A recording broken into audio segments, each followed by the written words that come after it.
Alright, y'all, so by the week, the case is growing, and we are getting more and more evidence for Jannik Sinner being considered the best player in the world.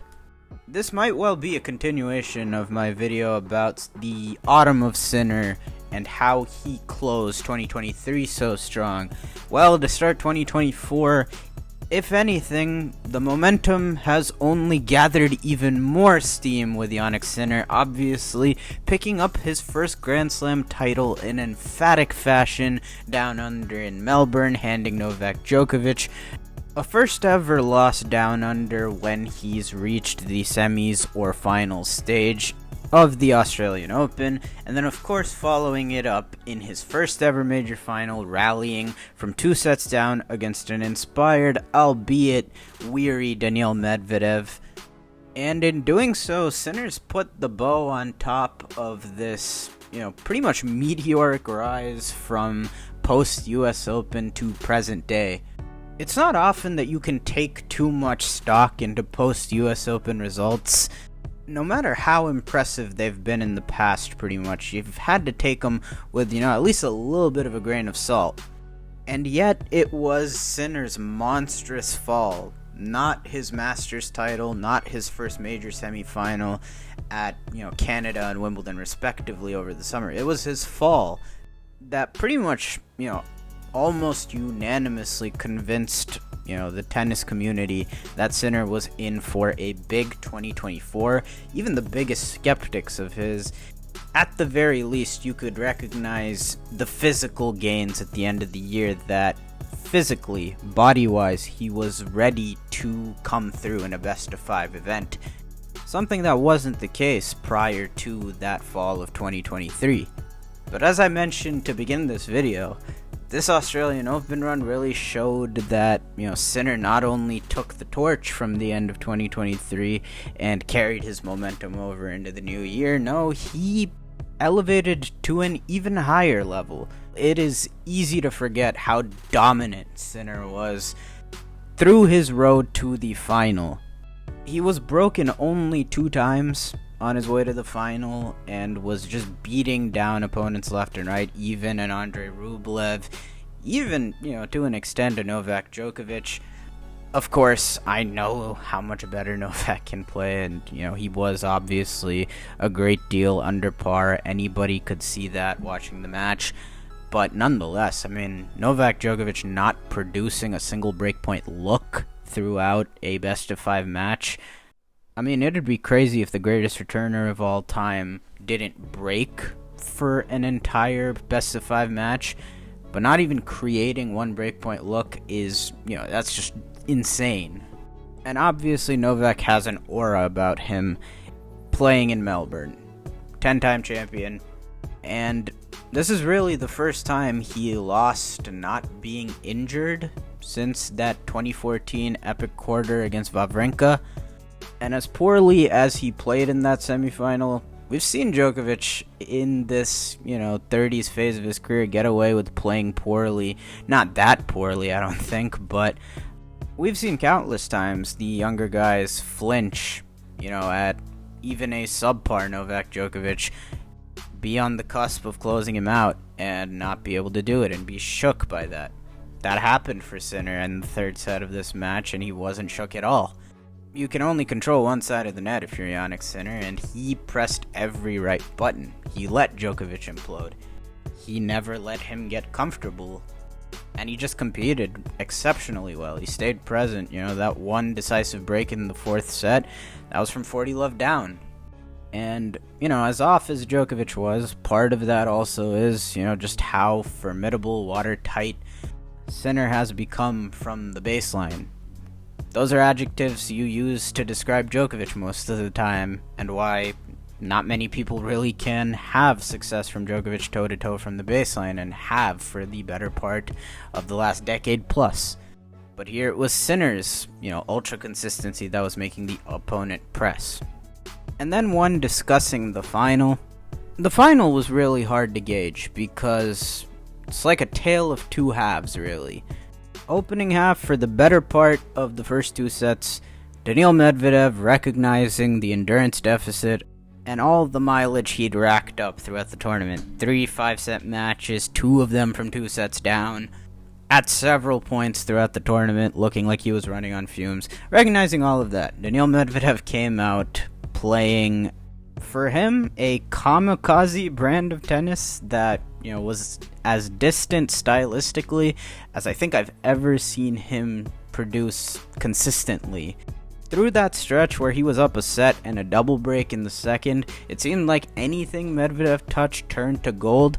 I've seen Medvedev in the past, and I think people have overlooked his ability to adapt, his ability to play more first strike aggressive tennis, because he has done it in the past, like US Open 2019, stretches throughout his great spring last year. When Medvedev's backed into a corner, or it's a last resort, he typically executes tennis that stylistically is very un-Medvedevian at a really high level. He typically pulls that off, and this was no different, except he just didn't wait until later in the match to pull it off. It was from the get-go. And for Sinner, that had to be super jarring. Add on inevitable first major final nerves, although I don't know how big a part that was. I really couldn't tell, just because for Sinner, and probably everybody watching, it just felt like you didn't know what hit you with that Medvedev onslaught through the early part of the match. But again, Sinner, at the end of the second set, was rewarded with keeping present, reminding Medvedev he was still there.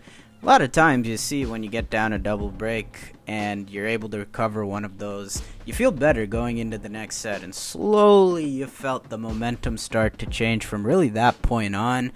And after Medvedev didn't take, a chance to seal this in straights, felt like the floodgates opened because his legs started to completely go and Sinner started playing better. Fourth and fifth sets were pretty much routine for Jannik, even though in the fifth Medvedev pretty much emptied everything he had left. A little bit of adrenaline probably to make one last stand, but Sinner at that point, runaway freight train. He didn't blink the rest of the way. Major number 1 in the bag. And I'm recording this video now after he bagged the Rotterdam title off to a 12-0 start this year. And you really do have to beg the question now, is he the best player in the world at this moment? And it's wild that I'm saying this like 5-6 minutes in, but this is really where the meat and potatoes of the video is. Because there is honestly a stockpile of evidence in Jannik Sinner's favor at the moment. We talk about all these improvements in the last year, and obviously that is on display for everybody to see to the naked eye, but the numbers behind it are pretty staggering as well. In the last 52 weeks, Jannik Sinner has proved to be as effective behind his serve as some of the biggest servers in the world, like a Hubie Hurkacz. At the same time, he has remained one of the best returners on tour. Obviously something that has been a constant with him out of the box since he became a top professional, really. And obviously the quality of the Sinner serve itself has improved, and that obviously is part and parcel as to why Sinner ranks so high in all these marks on his serve right now. And this was not the case relative to the rest of the tour, both in 2022 and 2021.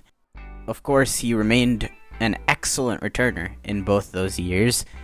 Stuff you can't see in the numbers is, obviously these auxiliary parts, surrounding components of Sinner's game around, his phenomenal A+ ground strokes. Those improving so much in 2023. You don't see that on the stat sheet, but even though you wouldn't think of Sinner as one of the elite most servers even now on tour, right now at this moment, for a guy that has played as many matches as anybody over the last 52 weeks and has played as many matches against the top 10, obviously the win-loss, he's been as successful as anyone against the top 10 over this span, but also in his serve return marks, those haven't really taken much of a dip really at all, even among, the highest level of competition.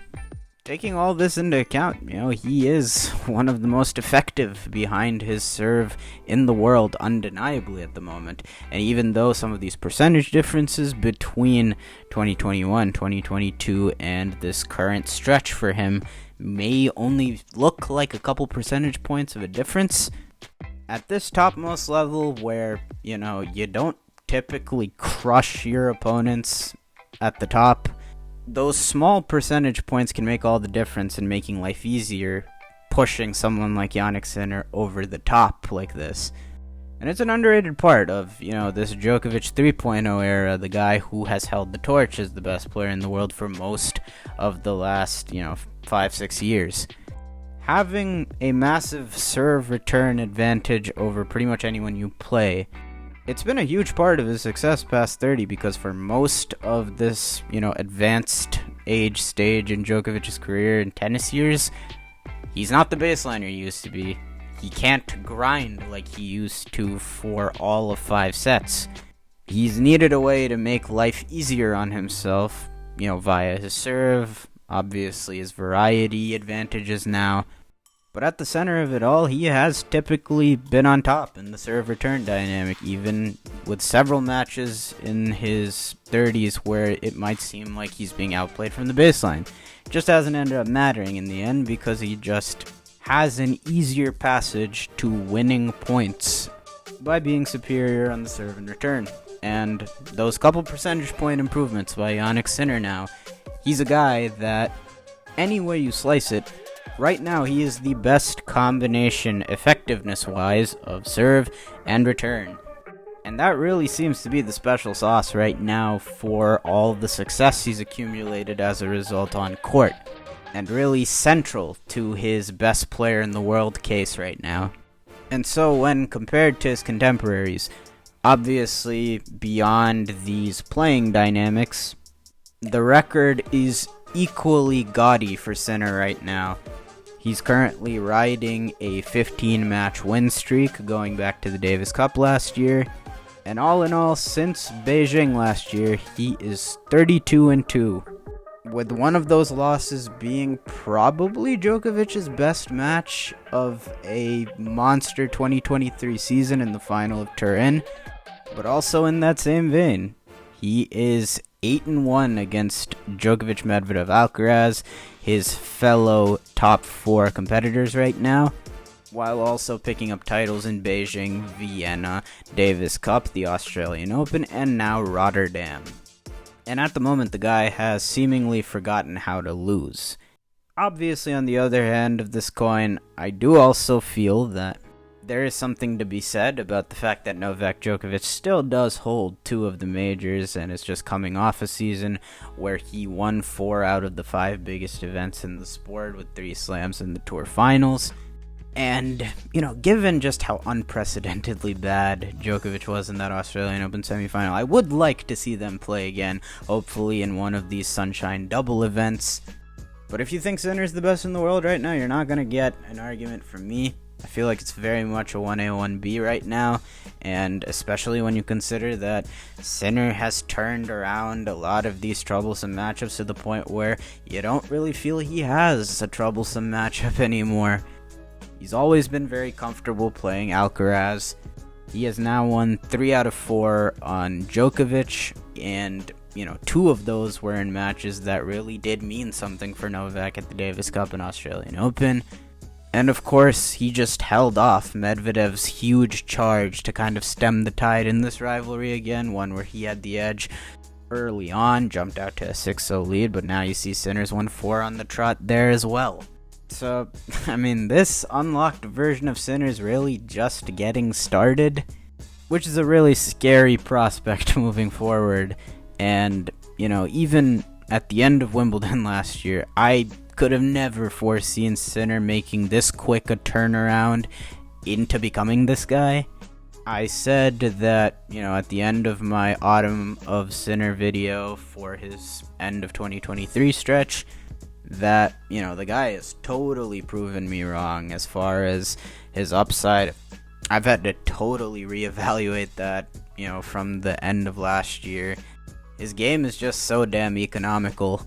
And he has put in so much good work into taking a game which obviously had a very high floor to begin with, considering, at this point you can call him an all-time baseliner with the combined force of both wings, as well as what an elite returner he is. That's always going to be a very formidable player. But the guy clearly has, an insatiable desire to get better. At this point, you name it, he's got it. He's got the legs to go the distance now. You have to respect the threat of his drop shots, of his volleys at this point.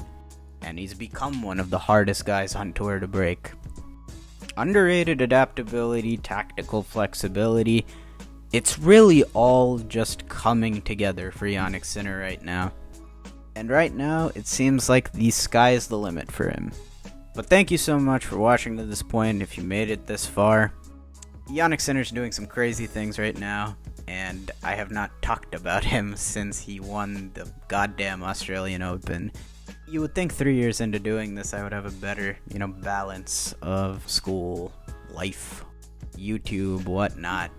But that's my bad, so bear with me with that. Try to be better with it in the future. Appreciate y'all for watching again, and of course, I will see y'all in the next one.